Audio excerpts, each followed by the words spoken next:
दोस्तों, बात है मणिपुर की घटना की। कैसे एक गंदी राजनीति ने एक पूरे राज्य को हिंसा के हवाले सौंप दिया है। बात है मणिपुर से आए उस वीडियो की जिसका ना शुरुआती हिस्सा है ना अंत है, मगर जो बीच का हिस्सा है बहुत ही संवेदनशील और बहुत ही अजियतनाक है कि कैसे उन्मादी भीड़ ने दो महिलाओं को निर्वस्त्र कर उनके शरीर को नोचा गया, पूरी इंसानियत को शर्मसार किया गया। आप देख नहीं पाएंगे उस दृश्य को, महसूस करेंगे आप उस दर्द को जिन महिलाओं ने वो दर्द, वो अजियत अपनी आत्मा के ऊपर झेली होगी। बड़ा अजीब लगता है कि हम वैसे तो भारत को विश्व गुरु बनाने वाले उस दौर में हैं, मगर हर रोज़ हर दिन बड़े बड़े सेमिनार होते हैं, बड़े बड़े स्लोगन बेटी बचाओ बेटी पढ़ाओ दिए जाते हैं, मगर असलियत में हम महिलाओं के साथ क्या कर रहे हैं। बात महिलाओं के साथ साथ एक उस आने वाले काले दौर की है जिसको एक वक्त पहले महसूस कर चुका है। आप सोचिए, उन्मादी भीड़ कौन है, इसके लिए कौन जिम्मेवार है। अपने गरिमान में नज़र दौड़ाएंगे। इस भीड़ के लिए राज्य सरकार जिम्मेवार है, केंद्रीय सरकार जिम्मेवार है, होम मिनिस्ट्री जिम्मेवार है, देश का वो गोदी मीडिया जिम्मेवार है और हम सब भी जिम्मेवार हैं। क्योंकि उस मीडिया ने या उस ऐसे राजतंत्र ने माहौल को ऐसा असंवेदनशील बना दिया है कि हमारी संवेदनाएं जिसमें खो गई हैं। कौन जिम्मेवार है इसके लिए? आप सोचिएगा तो पाएंगे इसका जिम्मेवार जाति के नाम पर, राष्ट्रवाद के नाम पर, संस्कृति के बाद पर और भौगोलिकता का नाम देने वाली, पहचान बनाने वाली उस गंदी राजनीति को जिम्मेवार पाएंगे।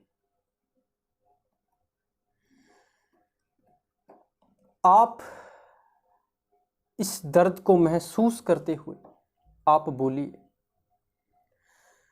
अगर आप अपने ज़मीर को, अपनी आत्मा को इस दोष से मुक्त करना चाहते हैं तो अपनी आवाज़ उठाइए। देश के प्रधानमंत्री, महिला विकास मंत्री स्मृति ईरानी या और बाकी सारा पक्ष या विपक्ष, वो अपनी चुप्पी भले ही ना तोड़ पाए, मगर आप अपनी चुप्पी तोड़िए। आप जहाँ भी है, जिसके भी साथ हैं, परिवार में हैं, बाहर हैं, स्कूल में हैं, कॉलेज में हैं, दफ्तर में है या देश के बाहर हैं, जहाँ भी है, अगर हम इस देश की जनता होने का अधिकार मांगते हैं तो आज अपना सबूत भी दीजिए, बोलिए या लिखिए। अगर आपको कोई नहीं सुनता तो आप अपने कमरे को बंद कीजिए और उस घुटन को उन महिलाओं पर, जो उन लोगों पर वहाँ जो हुआ, उनकी अजियत को महसूस करिए, मगर आप महसूस जरूर करिए। मुझे याद है, मैं एक किताब पढ़ रहा था तो उस दौर की, उस जर्मनी के उस दौर की, उस हिटलर के दौर की, कि जिससे भी ये गुमान था कि मैंने दुनिया पे राज करना है। जर्मनी की एक महिला पत्रकार अपने स्कूल के समय को याद करते हुए बताती है कि जब हिटलर के कारनामों पर एक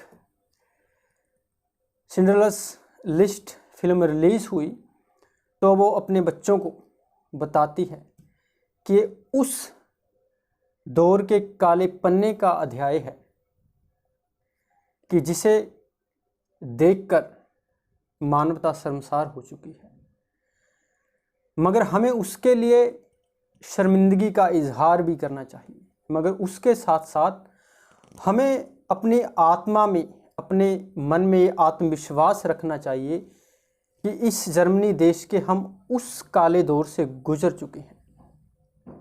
मगर आप चिंतित रहिए, क्योंकि भारत देश जहां ये दौर अभी शुरू हुआ है, आपकी आने वाली नस्लें हमें ये ना कहे कि हमारे दौर का, जैसे वो जर्मनी महिला पत्रकार बता रही है कि हमें महसूस करनी पड़ती है मानवता को शर्मसार करने वाली घटनाएं कि हमारे लोगों ने हमारे देश में हुई, मगर एक सवालिया निशान भी है कि उस दौर का बुद्धिजीवी वर्ग, उस दौर के टीचर्स, प्रोफेसर्स, वकील, ऑफिसर, प्रशासन, नौजवान, मीडिया क्या कर रहा था जब ये सब हो रहा था मानवता के साथ।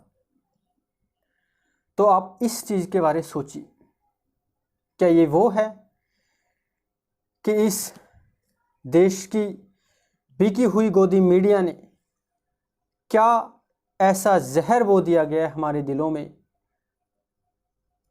अपने दर्शकों की नज़रों में, कि जिससे हमारी संवेदनाएं उभर नहीं पा रही हैं। इन संवेदनाओं को महसूस करिए।